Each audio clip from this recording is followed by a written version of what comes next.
Amin. Beri tepuk tangan yang meriah bagi Yesus Tuhan. Silakan duduk kembali, saudara. Shalom. Puji Tuhan, beberapa hari kemarin kita sudah menuntaskan pelatihan Saya Tentara Kristus. Selama beberapa bulan ini, saudara-saudara, dan Senin kemarin, kami sudah mulai membagi dalam 50 state. Dan doakan saudara supaya mulai minggu depan beberapa tim daripada tim doa kita sudah mulai bergerak, baik yang di New York sudah mulai bergerak ke state-state yang bisa dijangkau dengan mobil sekitarnya, dan juga tim dari Philadelphia juga mulai bergerak kepada state-state sekitar yang kita bisa jangkau dengan mobil. Dan doakan mulai bulan Mei sampai September, bahkan kalau bisa ada percepatan, maka saudara, tim dari tim doa-doa ini, saudara, tim Laskar Kristus, saudara, akan mulai bergerak ke state-state yang lebih jauh, dan ke seluruh Amerika. Saya percaya 50 state Amerika bagi kemuliaan nama Tuhan. Katakan haleluya. Ya, dan saya percaya Tuhan sedang mencurahkan anugerah yang ajaib, dan bagi setiap saudara yang mungkin tidak bisa ikut ambil bagian, saudara-saudara bisa dukung dalam doa, dan kalau saudara tergerak, silakan juga dukung dalam soal dana. Saya percaya bahwa kita juga akan mendapat bagian dalam peperangan ini. Dan percayalah, berkat demi berkat akan terjadi. Katakan amin, saudaraku. Doakan saya dan istri dan beberapa teman dari dalam satu kelompok, kami pada pejata yaitu saudara Utah, State Utah, dan juga Colorado. Dan akhirnya juga Tuhan gerakkan kami tambah satu state lagi, dan itu adalah state saudara Alaska, ya, paling jauh saudara, Alaska, ya. Dan saudara doakan supaya kita percaya bahwa Alaska juga untuk Tuhan Yesus Kristus. Tepuk tangan yang meriah untuk kemuliaan nama Tuhan. Amin.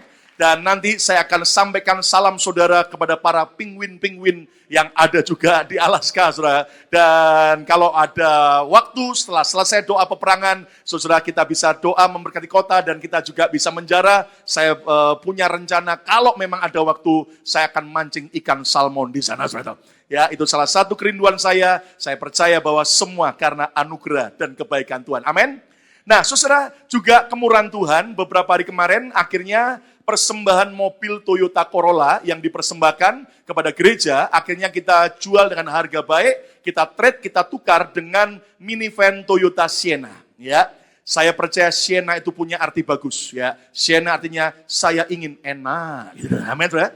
Dan saudara, puji Tuhan ya, dari harga penjualan trade dengan Toyota Corolla cukup bagus sekali, 10.000 lebih, hampir 11.000. Lalu kemudian saudara, saya bawa beberapa teman yang ahli menawar, dan Anda tahu saudara, puji Tuhan tanpa teks, karena kita gereja adalah organisasi non-profit, ya, tapi yang selalu profit bersama Tuhan. Amin, saudaraku. Dan akhirnya, saudaraku, tanpa teks dan juga zero interest, tidak ada bunga. Lalu kemudian kita tawar dengan luar biasa ajaib. Sebetulnya setiap bulan untuk cicilan mobilnya saja harusnya per bulan 476. Tapi kita bawa teman-teman yang punya keahlian untuk menawar dan pakai teori orang Madura, saudara. Tawar semurah-murahnya sampai manajernya turun, saudaraku. Dan akhirnya kita pura-pura mau keluar saja, mau cari makan siang. Tapi mereka bilang, wait, tidak Anda tahu dari 476, akhirnya kita bisa kena untuk cicilan mobilnya aja hanya $400 per bulan. Ya, tepuk tangan yang meriah untuk kemuliaan nama Tuhan. Amin. Tuhan kita, Tuhan yang ajaib. Kenapa dijual sedannya? Karena bagi pelayanan akan jauh lebih berguna kalau kita minivan. Dan itulah semua pemikiran pelayanan. Selalu pokoknya cari mobil yang bisa muat sebanyak mungkin orang. Amin, saudaraku ya. Dan kalau pendeta naik mobil sport, itu menurut saya pendeta egois, saudara. Karena mobil sport hanya bisa 2 orang, maksimal 4 orang. Tapi ini akan bisa 8 orang. Bahkan kalau bisa ditambah, bisa 12 orang. Ya, sambil selonjoran di bawah semua, saudara. Ya, baik, kita akan belajar bersama-sama sebuah kebenaran firman Tuhan hari ini yang Tuhan mau bicara buat setiap kita. Lukas 18 ayat 9 sampai ayat yang ke-14. Injil Lukas 18 ayat 9 mulai sampai ayat yang ke-14. Alkitab berkata begini, dan kepada beberapa orang yang menganggap dirinya benar. Rupanya di zaman Yesus sudah ada orang-orang jenis begini. Nganggap diri paling benar dan memandang rendah semua orang yang lain. Look down orang yang lain. Lalu Yesus mengatakan perumpamaan ini merupakan sebuah pelajaran bagi orang yang menganggap dirinya benar dan memandang rendah orang-orang yang lain. Ayat yang ke-10, saudara baca sama-sama. 2, 3. Stop, belum baca semua, lebih keras. 2, 3, ulangi.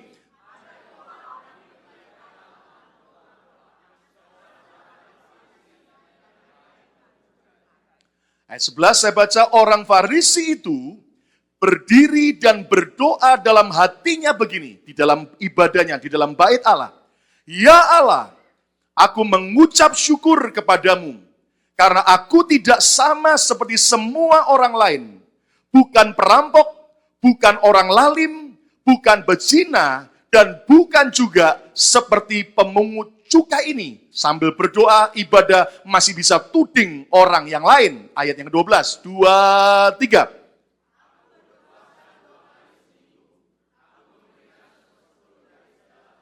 Wow, luar biasa. Tapi lihat ayat 13. Tetapi pemungut cukai itu berdiri jauh-jauh.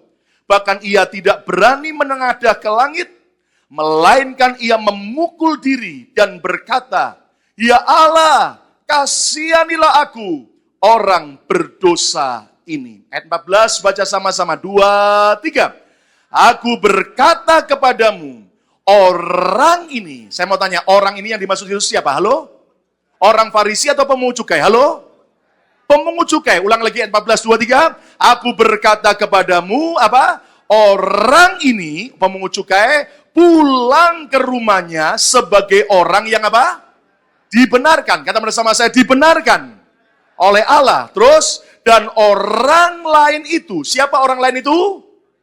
Orang Farisi. Tidak. Terus baca sama-sama, 2, 3. Sebab barang siapa meninggikan diri, ia akan direndahkan. Dan barang siapa merendahkan diri, ia akan apa? Ia akan ditinggikan. Rupanya pada zaman Yesus, mirip juga dengan zaman hari ini. Ada banyak orang beribadah, ada banyak orang percaya Tuhan, tapi ternyata sikap hati mereka belum benar, belum menyukakan hati Tuhan. Ada beberapa orang yang menganggap dirinya benar, menganggap diri paling baik, menganggap diri paling hebat, dan memandang rendah semua orang yang lain. Bagaimanakah sikap hati kita? Lalu Yesus mengajar kepada setiap kita, ada 2 orang sama-sama pergi ke bait suci. Mereka beribadah, dan itu adalah orang Farisi, yang akhirnya dia begitu membanggakan hidupnya. Dan dia merasa lebih baik daripada orang lain, bahkan daripada pemungut cukai itu. Sementara pemungut cukai datang dengan sikap yang benar. Sampai akhirnya Tuhan membenarkan pemungut cukai ini. Lihat saudaraku, mari kita belajar. Tuhan mau agar semua kita punya sikap hati yang benar. Kenapa saudaraku? Orang Farisi, kata Farisi itu artinya adalah pemisahan. Atau orang yang memisahkan diri untuk perkara-perkara rohani. Untuk perkara-perkara Tuhan. Dan Anda mengerti saudara bahwa orang Farisi ini adalah orang-orang yang mendedikasikan hidupnya untuk cari Tuhan dengan segenap hidup mereka.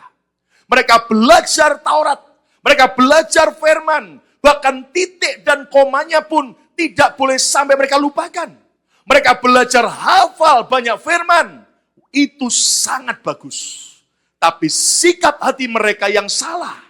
Dan Anda mengerti saudara, kita di Amerika, kita hidup berdampingan juga dengan orang-orang Israel, orang-orang Yahudi.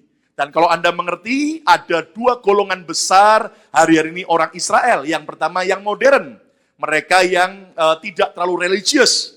Tapi sampai hari ini masih ada juga orang-orang Yahudi yang sangat religius. Anda mengerti kalau Anda ke Brooklyn, New York, itu ada daerah orang-orang Yahudi. Kalau di Philadelphia ada beberapa kota di suburb daripada Philadelphia, saudara, itu juga adalah komunitas orang Yahudi. Dan kalau Anda lihat, saudara, ada orang-orang pakai topi hitam, lalu jas atau mantel hitam, lalu kemudian janggut samping rambutnya panjang dan melingkar-lingkar. Itulah kelompok Farisi. Nah, saudara, sementara siapakah pemungut cukai? Anda mengerti bahwa zaman Yesus, waktu itu, bangsa Israel atau Yahudi sedang dijajah oleh pemerintahan Romawi. Maka saudara, Kaisar Roma akhirnya mencari orang-orang penduduk lokal asli dari bangsa Yahudi untuk bekerja sebagai pemungut pajak bagi pemerintah Romawi. Jadi saudara-saudara, akhirnya pemungut cukai itu kerjaannya adalah minta pajak dari orang sebangsanya bagi penjajah. Dan itu seringkali dianggap pengkhianat bangsa, seringkali dianggap orang berdosa, dan seringkali dihina dan ditolak oleh banyak orang. Anda ingat tentang Sakius, kepala pemungut cukai yang tinggal di Yeriko. Dan Anda mengerti saudaraku, ternyata saudara, bahkan pemerintah Kaisar Romawi memberi ketetapan bagi pemungut cukai. Satu orang ya, kamu boleh ambil berapapun. Yang penting satu orang kamu store sama Romawi sekian. Jadi saudara, seringkali itu pemungut cukai mencekek leher orang. Karena yang penting sisanya daripada yang harus dia store, itu adalah keuntungan pribadinya. Tapi Anda lihat saudaraku, Tuhan tidak membenarkan cara kerja seperti itu. Tapi ternyata yang dibenarkan Tuhan adalah apa? Sikap hati daripada pemungut cukai. Kalau Anda belajar perbedaan antara orang Farisi dan pemungut cukai adalah apa? Sikap hati mereka. Dan Anda harus ingat begini saudaraku. Sikap hati kita akan menentukan perlakuan Tuhan terhadap hidup saudara dan saya. Kalau saudara mau setiap kali Anda ibadah dan dimanapun Anda berada, seperti orang pemungut cukai yang dibenarkan Tuhan, yang akhirnya berkenan pada Tuhan, milikilah sikap hati yang merendah. Bukan sikap hati yang sombong, yang congkak seperti orang Farisi ini. Yesus menutup perumpamaan ini dengan kalimat penting. Barang siapa meninggikan diri, ia akan ditinggikan. Dan barang siapa merendahkan diri, ia akan ditinggikan. Siapa yang mau tahun ini dan tahun berikutnya, saudara-saudara ditinggikan dan semakin dipakai dan diberkati oleh Tuhan secara luar biasa. Tepuk tangan yang meriah untuk kemuliaan nama Tuhan. Katakan haleluya. Jika saudara dan saya cinta Tuhan, dan jika kita cinta gerejanya, milikilah sikap hati yang benar, di mana kita terus merendah dan terus merendah, bukan kita congkak dan sombong. Saudara-saudara, saya beri judul khotbah hari ini adalah sikap hati. Dan setiap kali saudara dengar firman Tuhan, setiap kali kita baca firman, Alkitab berkata kita seperti orang yang berdiri di depan cermin. Di depan cermin di mana firman yang kita dengar, firman yang kita baca, itu akan menunjukkan kekurangan dan kelemahan kita. Kalau saudara di depan cermin, saudara akan lihat, waduh, pipiku kotor. Wah, rambutku berantakan. Itu sebabnya ada beberapa teman tanya, Pak, kenapa di lobi lantai 1 gereja ini disiapkan kaca besar di tembok? Saudara, itu sengaja saya taruh di situ, saudaraku. Supaya apa? Minimal sebelum Anda beribadah, baru datang, Anda noleh sebentar, minimal Anda mulai lihat, bercermin diri, saudara. Supaya apa? Waktu Anda kebaktian, keren, ganteng, dan cantik-cantik. Tepuk tangan yang meriah untuk kemuliaan nama Tuhan. Amin, saudaraku. Tapi itu juga gambaran setiap kali kita datang pada Tuhan, setiap kali kita baca firman, biarlah kita bercermin, sedang berkaca. Iya. Jangan begini, saudaraku. Setiap kali dengar firman Tuhan, wah cocok ini untuk mertuaku. Sayang ya, dia enggak datang. Ketika dengar firman, wah cocok untuk AI sebelah itu. Kapan cocoknya buat kita? Setiap kali dengar firman Tuhan, jangan lihat yang lain. Ketika di depan cermin, bukan mertua saudara yang kelihatan di cermin, tapi diri kita sendiri. Makanya waktu dengar firman, kitalah yang harus mau dikoreksi. Dan saya mau beritahu sama saudara, setiap kali sebelum saya sampaikan firman, sebelum saya beritakan dan ajarkan buat saudara, percayalah terlebih dahulu Tuhan berurusan pribadi dengan hidup saya sendiri. Saya tidak mau hanya sekedar jadi calo yang hanya nyampaikan kebenaran, sementara saya sendiri tidak melakukannya. Tapi saudara, seringkali sebelum saya sampaikan buat saudara, Tuhan membongkar hidup saya mau bertobat dan diperbaiki oleh Tuhan. Dan saya percaya itulah sikap hati yang menyenangkan hati Tuhan. Tepuk tangan yang meriah untuk kemuliaan nama Tuhan. Katakan haleluya. Nah, sekarang kita akan belajar bersama-sama. Apakah benar kita ini sudah rendah hati? Ataukah ternyata kita ini masih congkaknya, sombongnya luar biasa? Ingat, kalau Anda ketemu orang, Anda senyum, Anda salam sambil bungkuk-bungkuk, itu bukan tanda kerendahan hati. Itu adalah good attitude. Itu adalah sikap yang merendah. Itu sikap yang sopan. Dan harus orang percaya, harus begitu. Katakan amin. Tapi belum tentu orang yang selalu manggut-manggut, selalu akhirnya sudah menundukkan kepala, ternyata dia adalah orang rendah hati. Mungkin di depan orang lain kita seperti orang rendah hati. Tapi belum tentu di hadapan Tuhan. Bisa jadi ternyata Tuhan melihat kita, dan Tuhan jijik ketika kita sombong dan congkaknya luar biasa. Dan Anda mengerti, saudaraku, prinsip itu.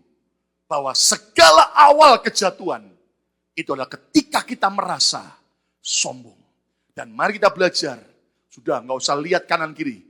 Lihat diri sendiri. Katakan amin, saudaraku. Nggak usah lihat suami saudara, nggak usah lihat istri saudara. Lihat diri sendiri. Sudahkah saya punya sikap hati yang benar? Seperti orang pemungut cukai ini yang terus hidup dalam kerendahan hati. Yuk kita periksa bersama-sama. Apa perbedaan antara orang sombong dan orang rendah hati? Yang pertama, orang sombong selalu merasa somebody. Merasa orang penting. Sementara orang rendah hati selalu bersikap nobody. Bukan siapa-siapa. Bagaimanakah dengan hidup kita? Apakah kita selalu merasa bahwa aku ini adalah somebody? Orang yang harus dihargai. Orang yang layak untuk dikagumi dan harus orang hormat. Ataukah kita menjadi orang yang punya sikap nobody? Aku bukan siapa-siapa. Dan sering kali kita berurusan dengan hati kita. Firman berkata betapa licinya hati. Nggak ada orang bisa tahu kalau dia sombong sebelum kita belajar firman. Dan yang tahu adalah orang yang dekat dengan kita. Sementara kita tidak merasa sombong, mari kita belajar. Orang sombong seringkali mudah tersinggung, mudah marah karena dia merasa dia adalah seorang yang penting. Dia selalu merasa dia adalah orang yang penting. Dan itu jebakan iblis, saudara-saudara. Raja Saul itu seharusnya tidak perlu dengki dan iri kepada Daud. Kenapa, saudaraku? Karena Daud kan adalah anak buahnya yang sangat loyal. Bahkan Daud disertai Tuhan, pergi kemana aja selalu berhasil. Dan keberhasilan Daud berperang juga membawa keberhasilan bagi Raja Saul.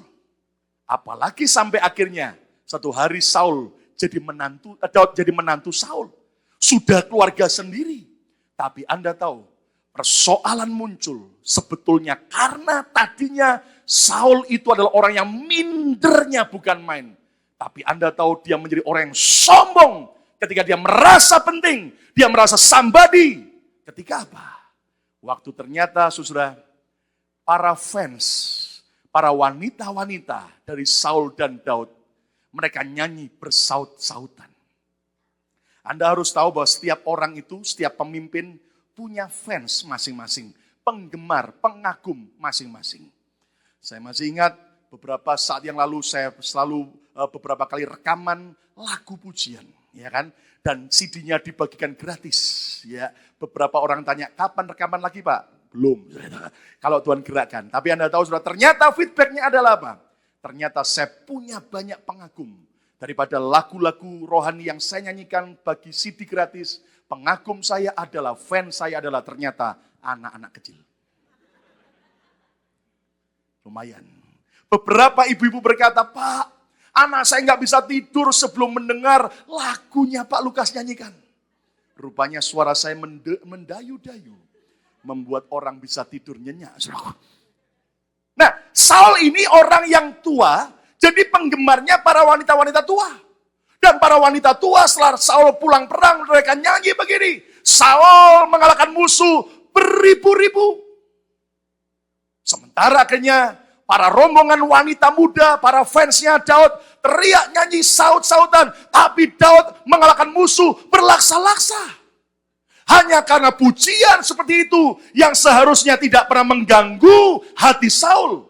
Tapi gara-gara itu Alkitab berkata, sejak itu Saul dengki, bahkan ingin membunuh Daud. Saudara-saudara, mari kita periksa hidup kita. Apakah kita seringkali merasa, I am somebody. Jangan seperti Musa. Ketika 40 tahun di Mesir, dia merasa aku adalah pangeran. Aku adalah orang penting di Mesir. Tuhan habisi hidupnya. Sampai dia harus lari dalam tahap yang kedua. 40 tahun fase kedua dalam hidupnya. Di padang gurun. Disitulah dia mulai sadar. Aku adalah nobody. Aku bukan siapa-siapa. Justru saat kita merasa somebody, orang penting, Tuhan tidak pakai. Tapi saat kita merasa nobody, bukan siapa-siapa. Musa lihat Tuhan di semak yang menyala-nyala. Dan ternyata Tuhan berkata, balik ke Mesir.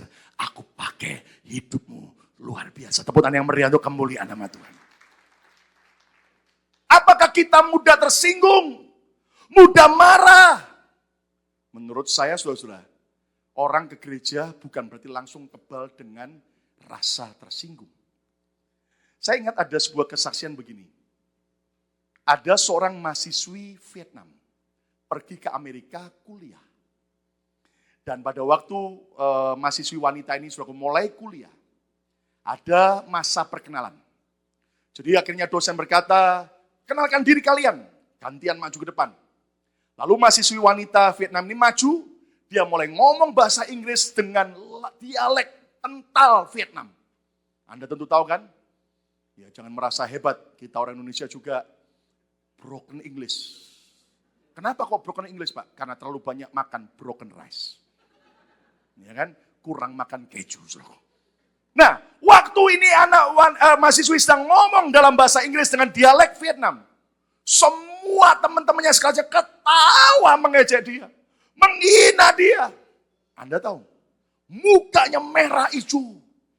Dia merasa tersinggung, dia merasa malu. Anda tahu, sejak itu dia berkeputusan. Dia akan diam, tidak akan ngomong. Kecuali ditanya dan dia akan jawab, ya, yes or no. Anda mengerti, saudara? Apa yang terjadi? Ternyata sekian lama dia kuliah. Hasilnya gagal. Hasilnya dia balik tanpa meraih keberhasilan. Tapi beda dengan temannya yang lain. Sama-sama mahasiswi dari Vietnam ke Amerika. Dan kemudian waktu dia kenalkan dirinya, semua orang ketawa. Tapi beda sikapnya. Si wanita yang kedua ini waktu dia diketawain karena broken English. Maka dia tidak merah hijau, dia ikut tertawa. Lucu ya Inggrisku. Dia berani mentertawakan dirinya sendiri. Ayo, berapa banyak kita kan jaimnya luar biasa. Suka mentertawakan orang, tapi begitu ditertawakan orang, tersinggungnya bukan main. Di sini tidak ada. Amin, Soku. Ya kan? Anda tahu waktu dia ketawa juga. Lucu ya. Teman-temannya kaget. Ini kok enggak malah marah, ikut tertawa. Mereka juga tertawa. Anda tahu, Saudaraku? Orang kalau ketawa sama-sama, itu akan mendekatkan hati. Enggak ada yang amin. Makanya suami istri kalau mau tidur, ketawa dulu sama-sama. Kalau cemberut-cemberutan, tidurnya satu tempat tidur. Tapi hatinya berbedanya berapa ratus miles. Ya kan? Nah, ketika ketawa, teman-temannya, ini dia juga ketawa. Seolah-olah sudah kayak nyatu dengan mereka. Anda tahu apa yang terjadi, Saudara? Ini anak mahasiswa yang kedua ini bilang begini, lucu Inggrisku. Tapi coba dong, ajari saya. Gimana sih cara ngomong yang benar, Inggris yang benar? Anda tahu nggak? Itulah sikap rendah hati. Dia merasa nobody. Akhirnya dia diajari sama teman-temannya. Gini loh, cara ngomong Inggris kalimat itu begini. Diajari. Anda tahu hasilnya apa? Ini mahasiswi yang kedua. Dengan tempo singkat berhasil lulus dengan nilai baik. Dan dia berhasil di Amerika dan ternyata semua perkataannya sudah tidak lagi ada dialek Vietnam. Persis seperti orang Amerika. Kenapa? Karena dia punya sikap hati yang benar. Tepuk tangan yang meriah untuk kemuliaan nama Tuhan. Beranikah saudara mentertawakan diri sendiri? Beranikah saudara mentertawakan diri sendiri supaya kita bisa jadi baik? Berapa banyak kita merasa somebody? Saudara tahu ada orang Indonesia baru datang ke villa, pergi ke mall. Dan tiba-tiba buka pintu mall lebar-lebar. Rupanya maklum masih kampungan. Waktu dia buka pintu lebar-lebar, dia mulai masuk tidak lihat. Tabrakan sama orang bule. Orang bulenya juga kaget. Benturannya keras. Sama-sama sakit kepala mereka. Sambil pegang begitu. Orang Indonesia bilang, I am sorry. I am sorry. Tapi si bule merasa juga salah. I am sorry too. Ya orang Indonesia bingung. Lalu dia bilang, I am sorry three. Orang bulenya bingung. Lalu orang bulenya begini. What are you sorry for? Orang Indonesia, I am sorry five. Lalu orang bulenya mulai tanya, are you sick? I am sorry seven. Jangan cuma ketawain orang, diri sendiri juga. Dulu saya saya lumayan lah sekarang ya. Walaupun belum, ya masih broken English. Dulu lebih parah, saudara-saudara. Saya khotbah, saya bilang begini. Saudara-saudara, saya baru datang tahun 2000-an. Saya baru dari kamar. Toko kamar. Orang ketawa semua. Kemar. Dan kalau saudara mau lebih lagi belajarlah. Lihatlah internet. www. Ketawa semua. Mbok jangan kampungan, keren dikit. www. Bahkan yang lebih konyol, mau kebaktian di anak-anak muda. Tas saya bingung, Alkitab, ya dulu belum internet, belum iPad. Alkitab gede, sudah bingung cari tempat. Mau cari tas saya, enggak ketemu. Akhirnya saya ambil tas yang senemunya di rumah itu. Ya toh saya bawa. Begitu saya masuk, ketawa semua. Saya kaget, apa yang salah? Apa resetting saya belum dikunci? Orang saya sampai bingung, ada yang salah. Anda tahu ternyata tas saya pakai untuk tempat Alkitab. Isi adalah tas apa? Victoria Secret.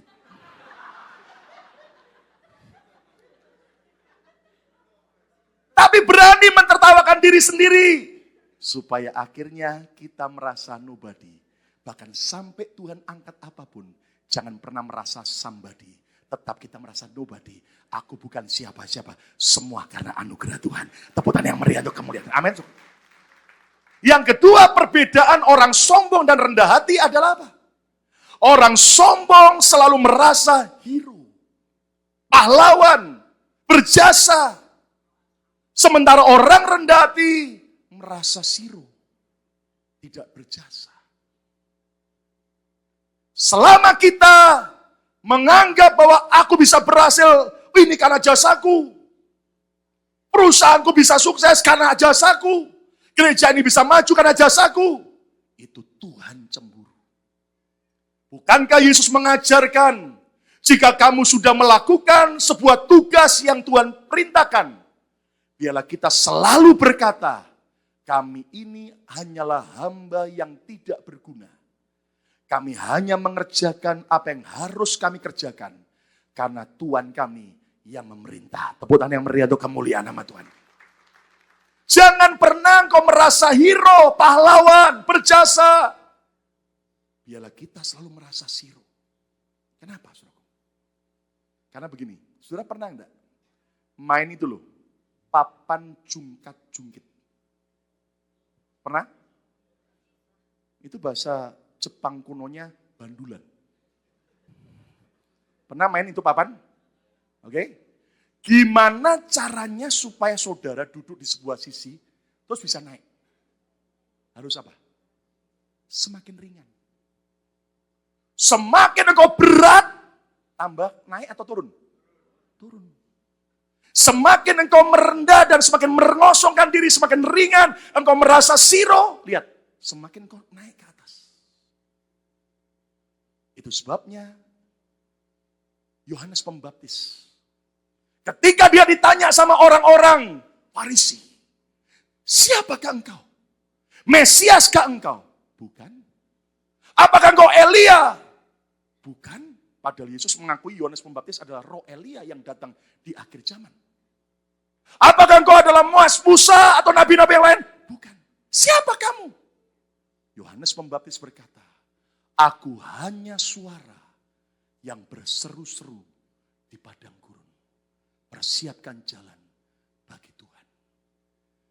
Sebelum kedatangan Yesus yang pertama, ada generasi Yohanes Pembaptis yang berkata, aku hanya suara, bukan siapa-siapa, mempersiapkan dati bagi kedatangan Tuhan yang pertama. Saya percaya sebelum kedatangan Yesus yang kedua juga, sebentar lagi, Tuhan sedang mencari generasi-generasi yang selalu berkata, aku bukan siapa-siapa, persiapkan jalan bagi Tuhan datang kedua kalinya. Tepuk tangan yang meriah untuk kemuliaan. Itu sebabnya Yohanes Pembaptis berkata, iya, Yesus harus makin besar, tetapi aku harus makin kecil. Saya punya sebuah pepatah yang selalu saya pegang erat dalam hidup saya. Jalan tercepat untuk naik ke atas adalah apa? Turun ke bawah. Saudara tahu, itu prinsip juga sama dengan elevator. Kalau Anda tahu elevator, saudara kalau di mall mungkin kacanya ada kelihatan, Anda lihat. Gimana elevator itu bisa naik ke atas? Ternyata di sisi satu ada beban yang turun ke bawah. Ini naik. Semakin kau merendahkan dirimu, turun ke bawah. Semakin tinggi kau diangkat oleh Tuhan. Jangan pernah engkau berkata, ini semua karena jasaku. Saudara-saudara, Tuhan sering uji hidup saya. Jujur, dimulai ketika saya melihat gereja ini mulai berkembang. Waktu kita masih di Juniper. Kalau Anda ingat khotbah-khotbah saya tahun itu, saya ingat Tuhan ajari saya. Jujur ya, waktu itu kita semakin berkembang. Dan ada banyak orang berkata, katanya kita terbesar, bla bla bla bla. Dan orang mengagumi dan sebagainya. Jujur ya, itu tanpa disadari. Di hati saya itu ada kayak tangan gurita yang mencengkram gereja ini. Seolah-olah karena saya, seolah-olah milik saya. Tuhan cemburu, Tuhan tidak suka. Lewati berbagai proses, Anda mengerti?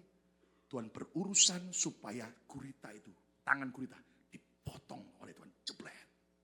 Dan saya masih ingat, satu hari Minggu saya datang kebaktian di Juniper. Saya merasa bukan siapa-siapa lagi. Saya merasa ini bukan milik saya. Anda tahu?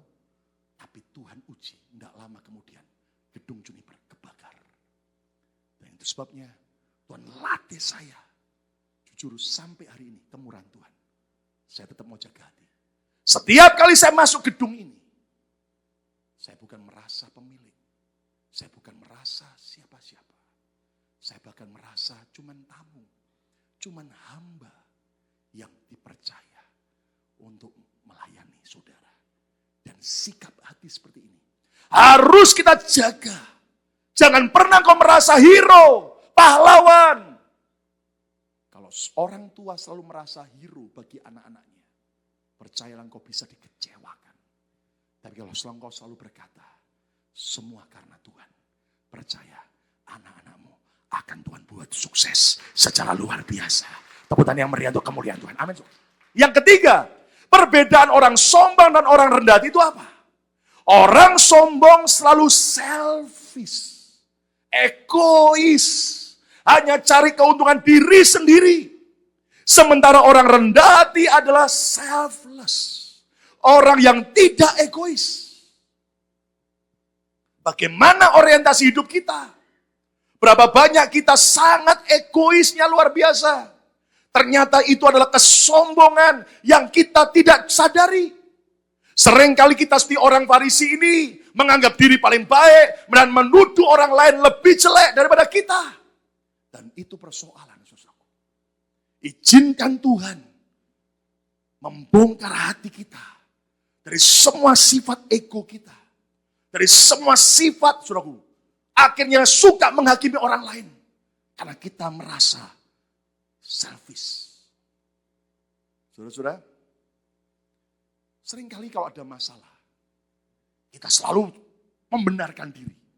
Dan selalu cari kambing, blondeng-blondeng. Ya kan? Jarang orang bilang begini, iya, aku sing salah. Maafin ya, selesai. Lihat, pertengkaran suami istri. Selalu ujung-ujungnya apa? Dia yang salah, bukan saya Pak. Dia yang salah, bukan saya Pak. Nah, saya sebagai gembala di tengah bingung. Kanan, kiri. Sini merasa diri nggak salah, dia yang salah. Saya lihat situ, dia merasa nggak salah, situ yang salah. Bingung saya, kanan, kiri. Ya sudahlah, dengan rendah hati, saya yang salah. Gitu saja kok repot-repot. Ya kan? Ada seorang suami menggugat cerai istrinya. Dan di pengadilan, hakim tanya, apa alasan Bapak mau menceraikan istri? Pak Hakim, saya sudah tidak tahan lagi. Kenapa? Pak Hakim harus tahu istri saya tiap malam keluar masuk ke diskotik. Oh ya? Tiap malam Pak Hakim keluar masuk ke tempat-tempat maksiat. Oh ya? Istri saya Pak Hakim tiap malam keluar masuk kasino. Oh ya? Wah, memang istri Bapak wanita nggak benar ya. Ngapain dia keluar masuk diskotik, kasino? Nah itu Pak Hakim, saya mau ceraikan dia. Kenapa? Karena tiap malam dia keluar masuk, cari saya. Dan gara-gara dia menemukan saya mau ceraikan. Nah menurut saudara siapa yang bersoalan? Ayo, tobat. Kita belajar untuk tidak egois. Maaf ya, jangankan kita yang dewasa. Anak-anak kecil itu loh, nggak diajari. Selfishnya luar biasa. Lihat kalau punya permen, diminta.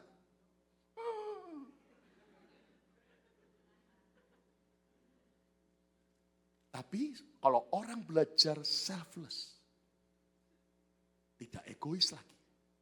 Orang itu mengerti hukum tabur tuai.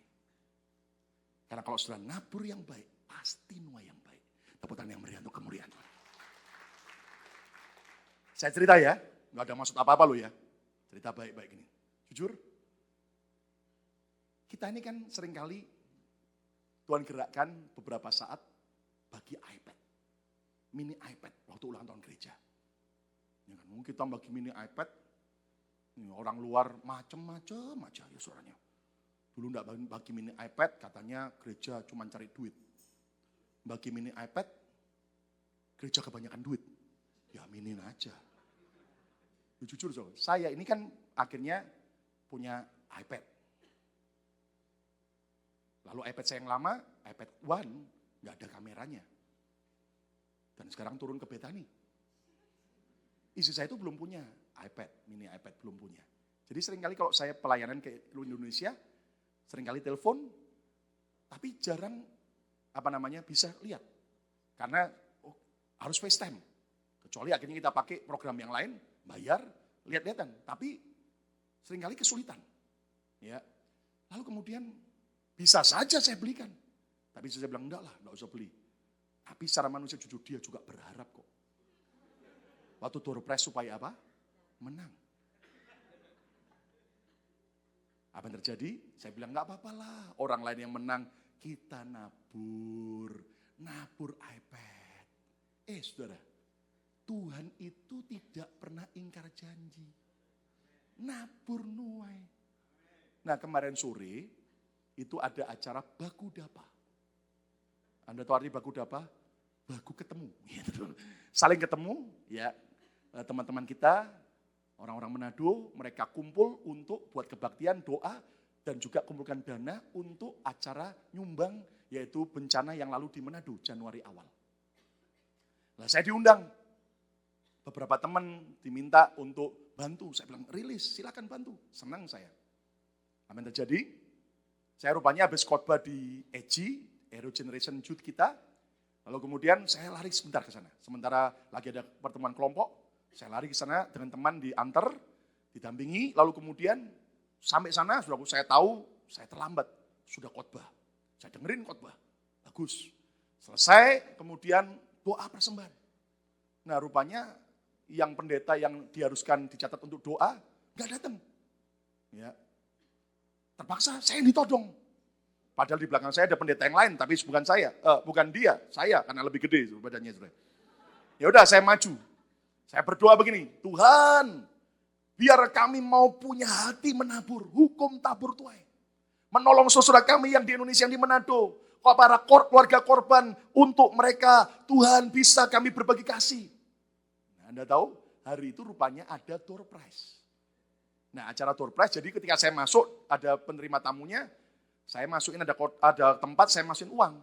Nah, saya agak naif kan, ketika ya agak sungkan masukin uang, dia tanya, Pak, tadi ngasih berapa?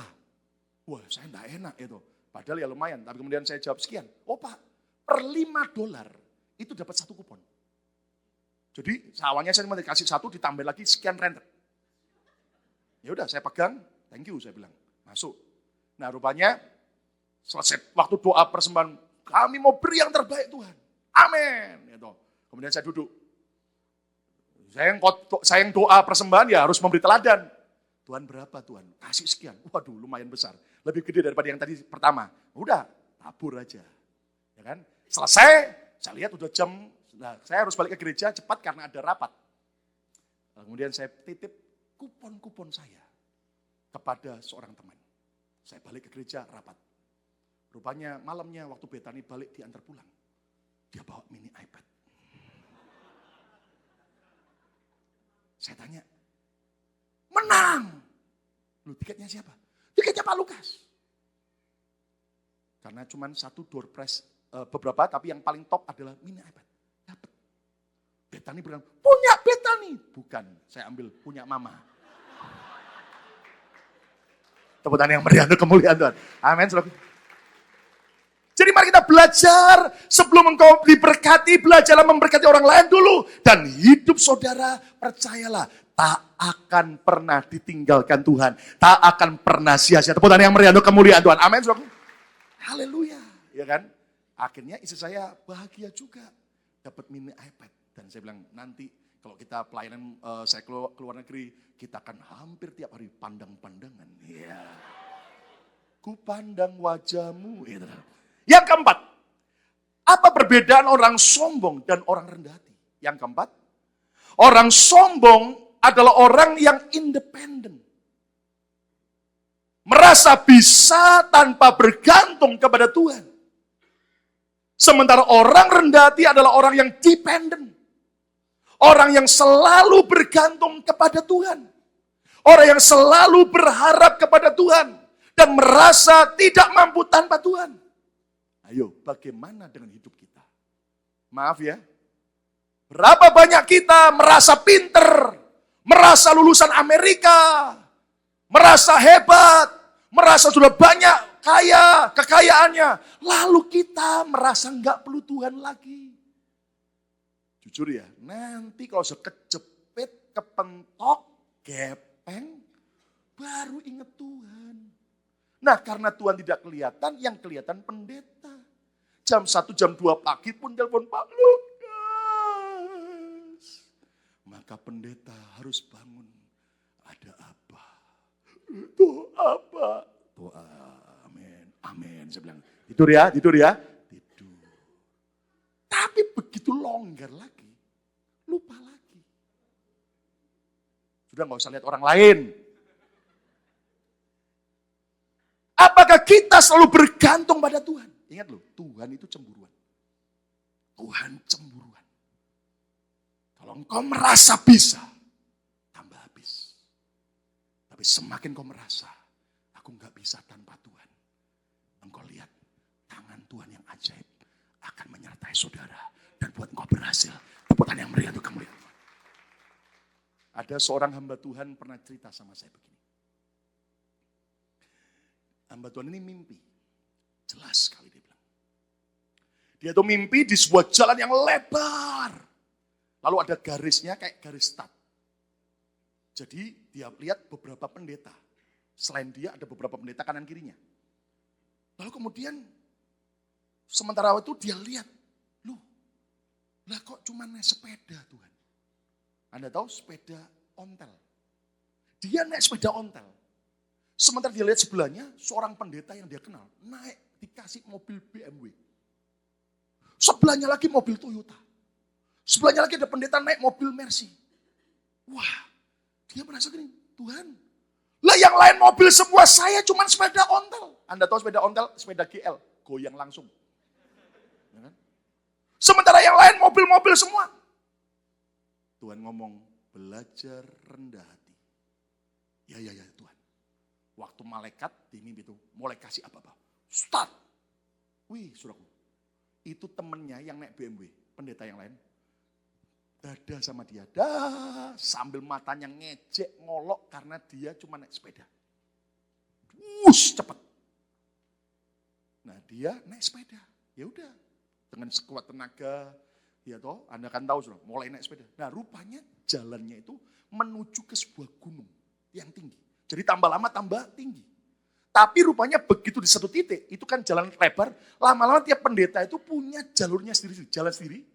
Di mana setiap jalan itu kanan kirinya ada tembok yang tinggi. Nah tambah nanjak, tapi saling lihat. Nah dia naik sepeda, so. Pelan, dia rasa yang tertinggal. Tiba-tiba waktu dia naik jalurnya sendiri, dia kaget. Jalannya tambah naik, tapi juga tambah menyempit.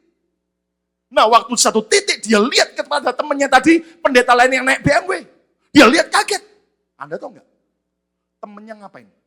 Rupanya kalau jalan yang bertembok itu kanan kiri tambah sempit. Itu mobil BMW-nya stuck. Kejepit di dua tembok itu. Sehingga ini pendeta, saudaraku, nggak bisa kemana-mana. Mau keluar dari pintu, dari jendela juga nggak bisa. Kejepit. Dia kaget, lah kok gini? Tapi dia tidak menghina. Ini penting, sikap hati. Dia terus jalan lagi, naik sepeda. Lama-lama jalannya sendiri, tambah lama tambah kecil. Dia kaget, dia berhenti. Lah kalau saya teruskan sepeda, saya kejepit. Gimana Tuhan? Ajari aku. Dia sembahyang di mimpi itu. Tuhan lalu dia berkata, karena kamu tanya sama aku ajari. Gimana caranya Tuhan? Gendong sepedamu. Loh Tuhan, gendong sepeda. Gendong. Sepedanya ternyata ringan. Diangkat, digendong sama dia. Dia jalan daki, lama-lama tambah sempit-sempit. Karena itu tembok kanan kiri tambah lembut tambah sempit. Hanya cukup dia jalan miring dengan badannya dan mikul sepeda di atas.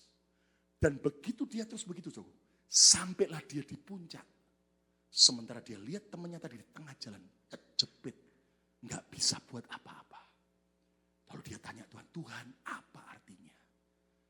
Orang yang rendah hati, yang bergantung pada aku, dia bisa lulus dari setiap tantangan dan ujian. Tapi yang sombong seperti itu, stuck, kejepit dengan berkat, dan tidak bisa naik lagi. Saya berdoa, biar setiap kita terus bergantung sama Tuhan. Anda tahu mimbar ini bisa berdiri, karena ada tiangnya menyangga. Gedung ini bisa berdiri, karena ada tiang yang selalu menopang. Hidup kita itu hanya seperti sarung tangan. Tanpa tangan yang masuk, nggak bisa buat apa-apa sarung tangannya. Tapi kalau tangan Tuhan yang ajaib masuk, kita bergantung, percaya. Hari ini berkat saudara belum apa-apa. Loh, ada yang amin. Belum apa-apa. Percaya the best is yet to come. Yang terbaik, yang lebih baik sedang Tuhan berikan dan berikan. Katakan amin, saudaraku. Katakan amin. Mari kita belajar, terus bergantung. Jangan punya roh independen. Aku bisa kok tanpa Tuhan. Aku kuat kok. Habis. Mari kita belajar terus dependen. Bergantung sama Tuhan. Dan Tuhan suka. Yang kelima, yang terakhir. Apa perbedaan antara orang sombong dan orang rendah hati? Yang kelima, orang sombong selalu thankless. Tidak bisa berterima kasih. Tidak pernah bisa bersyukur. Tapi orang rendah hati adalah orang yang selalu thankful. Selalu bisa bersyukur. Bersyukur dan bersyukur. Tepuk tangan yang meriah untuk kemuliaan nama Tuhan. Sikap hati yang selalu bersyukur. Sebetulnya itu adalah sikap hati yang menunjukkan kita rendah hati. Orang yang selalu thankless. Gak pernah bisa bersyukur. adalah orang yang selalu menuntut, dan tidak pernah bisa bersyukur. Anda harus tahu apa arti bersyukur. Definisi bersyukur adalah setuju dengan apapun yang Tuhan izinkan terjadi. Setuju dengan apapun yang harus kita jalani. Kalau orang bersungut-sungut itu adalah orang yang selalu gak setuju, selalu tidak puas, selalu komplain, selalu mengeluh, selalu merasa tidak cukup. Dan orang begitu ternyata sebetulnya adalah orang yang sombongnya luar biasa. Hati-hati saudaraku. Bangsa Israel karena suka bersungut-sungut, mereka dipagut ular dan mati sekian banyak orang. Saya berdoa, jangan buka celah bagi setan menyerang kita.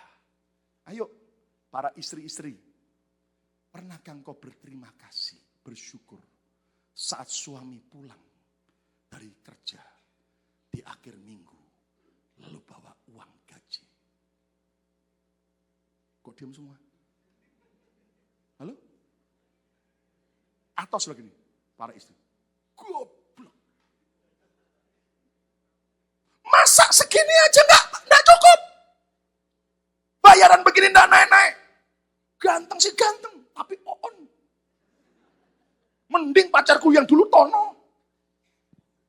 Agak bego, tapi pintar cari duit. Kamu brengsek. Wih, suami digitukan, cepet jantungan mati. Ayo ibu-ibu, kalau suami bawa gaji, Papa, thank you. Maka percayalah suami-suami, dan akan semakin diberkati. Bagaimana dengan para suami? Pernah nggak berterima kasih kepada istri ketika dimasakkan rawon? Cari bumbu, si short feeling nggak ada. Salju-salju ke Chinatown. Beli bumbu rawon di Chinatown. Kepleset lagi kena salju. Kelupiah. Jatuh sendiri, bangun sendiri.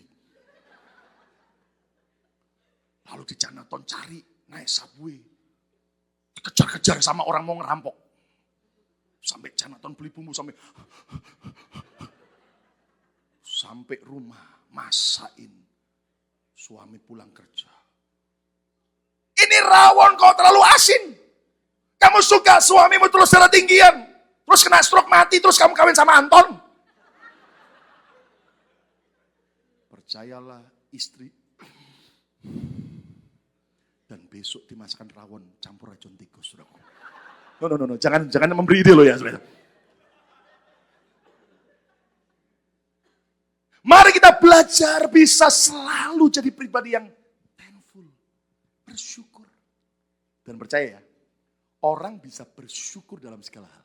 Hidupnya ringan, enteng, bahagia. Tepuk tangan yang meriah untuk kemuliaan Tuhan. Bahasa Jerman kunonya, jadilah orang yang ngerimuan. Tahu ngerimuan? Terjemahkan. Ucap syukur. Jangan jadi orang yang enggak nerimuan. Bahasa Jepangnya enggak kenean. Enggak bisa bersyukur. Nanti selalu panas ngomel, hujan ngomel. Enggak salju pingin salju. Kasih salju banyak tahun ini ngomel lagi. Pencok Tuhan, sakit pinggangku Tuhan, ngerok salju terus. Ucap syukur.